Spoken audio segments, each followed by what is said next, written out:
What if I told you Kicks on King was the most exotic shoe store in the high country, and it's owned by a 13-year-old? Owner Cooper Green opened his store back in January of 2021, and it has taken off ever since the doors opened. Celebrities and big names have also joined in. I asked his only employee what it was like working for a 13-year-old. It's different. I've had a lot of jobs and worked for older bosses, but it's pretty sick. Cooper's a nice guy, well, nice kid, very nice, organized, and he's a hard worker. And I mean, I get to play Xbox, sit on the couch, sell some sneakers. It's pretty fun. I love it. I sat down with the kid himself and had to ask, why open a shoe store? So I'm 13, and the major thing that I wanted to open up a shoe store was mostly just my family. We've all been in business, and I really just wanted to get started early. And we've all had goals. Like my grandpa started at 18 when he came to Boone, and my uncle started when he was 20. Cooper says the wealth in his family didn't stop him from wanting to open a shop of his own and make his own money. Just had to know for myself, so I asked a few questions about the prices of his shoes. Expensive shoe you've sold of all time?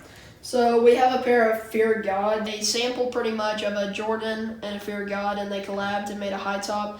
It's selling right now for about $7,500. I wanted to know why Cooper chose Boone over other big markets such as Raleigh or Charlotte, where the prices are higher for good reason.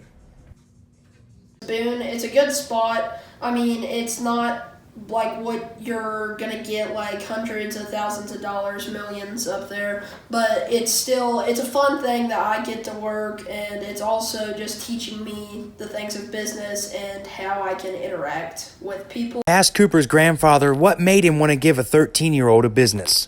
Yeah, well, he kept talking about tennis shoes. I didn't know anything about it. And so I brought him in the conference room I had, and I asked him, I said, okay, get on the computer and let's look at some of these tennis shoes. So we started looking at them, and the next thing I know, I asked him, I said, okay, now what's that shoe there, and when was it made, and how much does it cost? And he would know all about these shoes. Tommy said he knew Cooper was right for the job whenever he found out how much he really knew about shoes, and says he started pretty well. And got started, has done a great job. He really has, he's done good. After speaking with Cooper for quite some time, in length, I also found out that not only is Kicks on King a rare spot, but also one of the only places you can find exotic shoes like the selection he has until you get to Charlotte, which is about 2 hours away. So Kicks on King is the real deal. 13-year-old owns it. Where else but King Street? Reporting live from Boone, North Carolina, I'm Cooper Govoreau.